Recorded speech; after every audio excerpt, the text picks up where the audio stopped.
Hi. Owen. Can you hear me okay? Yeah, I can hear you. Awesome. Okay, I'm turning down my music a little bit. No problem. Thank you for your patience. Sorry for the little delay. Oh, don't be sorry. It's okay. You never really know how they go, and so the time just always gets away sometimes. But anyway, how are Hey, you? I'm okay. How are you? Good. Thank you for your trust in this experience. Have you done this before? No, never. My job is to give you what I see and feel, and just to let you know whatever messages will come through. And then it is being recorded, so you can have it. Some things before I kind of dive in and figure whatever out.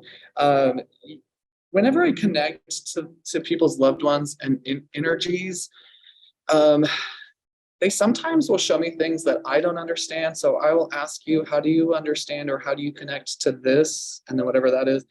And if you don't know right away, that's okay. Oftentimes they'll come through with things that you may least expect or just didn't think anything about until later. And so that's why I record it. The way the communication works is not of this world. So it's a very different process than any kind of other conversation. And so for me to be able to tap in, to be able to understand the information in the best of my knowing, you'll get the best out of this experience if you receive it in the concept of, why are the angels talking to him about that if it's something you don't resonate right away with? Because sometimes they'll show me things. They'll talk about emotions. They'll talk about maybe younger self will come through, inner child stuff will come through, validations, will come through as far as things that maybe we've kept, or dates, months, numbers will come through. All of that kind of stuff will come through. And my job is to just give you my best way of interpreting what I'm seeing. And then we just kind of go from there. The intention is for healing.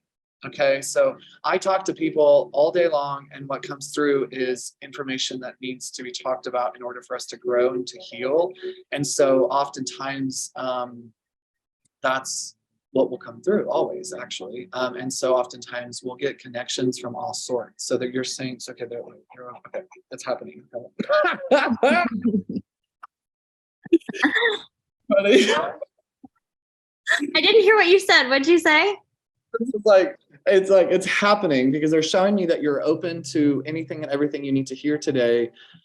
You've called onto the angels that you would like to hear from, but it's like you're open to receiving whatever comes. And so it's like this concept of allowing yourself to be free from oppression of spirituality. Interesting. So that's going to speak to me on a couple different things. Yeah. So this is your grandmother coming forward. Was she faith-based? Like, did she, it's okay to say no if she's not, because I don't think so. Not. So mom's mom was coming forward, but then something else was coming forward. Somebody else was coming forward that was showing me kind of more faith-based. Did you grow up in church? Yeah. Oh, on my own terms. Yeah. Okay, so you put yourself through religion. Yeah. That's why you're oppressed through your spirituality. It's Yeah. because you believe in it. Yeah. And so your angels are already coming forward and talking to me about the way that you have conviction surrounding what you want to believe in. Because advocating for pain isn't something you signed up for. And you're realizing religion is doing that. Yeah. Yeah. So we're going to take that conviction belt and throw that shit in the trash, because Yes. Please do. what you're here to do is to teach people love and compassion and show people what empathy truly looks like. And it's unfortunate with a soul like yours, because you are so open and receptive to people's pain, that you're the empathic human that wants to receive their pain so people don't go through it. Is your grandmother also passed on the other side? Yeah. Were you closer to her? Or We sort of. Yeah. that doesn't go such a weird. But are both your grandparents also passed? Like grandpas? Yeah. Okay, because there's just. Did you have a weird relationship with your mom? Yeah. Is she still alive? Yes. Because they're talking to me about your mom. They're talking to me about you and your mom. are talking to me that you've had to put boundaries up and communication barriers or something about not receiving certain things from her because she's not understanding you in the way that you need. So are there 4 of you guys? Did your mom and dad have 4 kids? 3 that grew up together. We found out we have a 4th recently. Yeah. I've never met him. What? Yeah. Yeah. Found out about him a couple of years ago. My sister who sees you, she knows him. She's met him. Mom, dad, and then they had 4 kids. Yeah, my dad has 4. My mom, yeah. If you're finding out of a 4th sibling, hmm Yeah. is it a brother? It is a brother. Yeah. So they're just like, she's learning so much about her family, and she's learning so much about intentions, and she's learning so much about how she was mishandled, and she's learning so much about the disrespect her emotions had growing up, because all of a sudden she's having to prove to herself that she is capable of loving herself and healing herself and going through all these movements where she's realizing people are just truly incapable of giving her the love she needs. So there's just a lot of shifting, and it's Yeah. painful, it's going to hurt because these sensations are taking you out of the oppression, okay, where you felt even betrayed by God. Yeah. Okay, we're going to take a breath, because I just literally walked down a very vulnerable path, a passageway of your soul that is private, because you don't talk about this. It's so nice to talk to someone else that's going through the spiritual battle. Let me give you a little bit of an inside scoop on my life. My background is mission work in church. I was a 9-year-old in New York, mission work, talking to homeless people.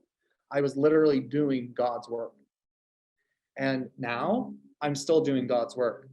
Yeah. What this is about is understanding the God you were taught to believe in doesn't actually exist. Yeah. Figured that out. So this incredible ability of removing that form of God out of the narcissist category of the men that you put in is going to allow you to release your fear of trusting God again. Yeah. And the surrendering, though, is going to look a lot different, because it looks like trust. Whereas the last time you've trusted people, they have failed you. And so we just need to view trust as surrender. So if you could just learn to surrender to spirit and lean in to spirit, that will help you change what it means to trust spirit. Fair? Yeah. Did you separate? Are you married? I'm divorced. Do you have 2 kids? I have 3. Do you have 2 of the same gender? Do you have 2 boys? 2 girls. Okay. Do you know if his parents? Well, of course you would know. Did his parents separate, divorce? They did. Yeah. Interesting. Okay, so that's okay. So when you called on to this session and you brought in your souls for the reading, did you call into your grandparents? My grandmother's. Yeah. Because that's what's happening. I keep asking them, what's her intention of who needs to come through? And it's just the grandparents coming. It's just the grandparents right here. You stand out from your family. Your grandmas. Were you there for one of them when they died? Yes. She was in hospice at our home.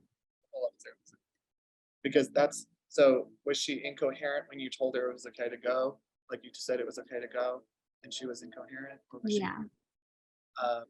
she wasn't able to speak back to you freely. Is that right? Right. Hi guys, it's Brandon Burton. Thank you so much for listening to a preview to one of my readings.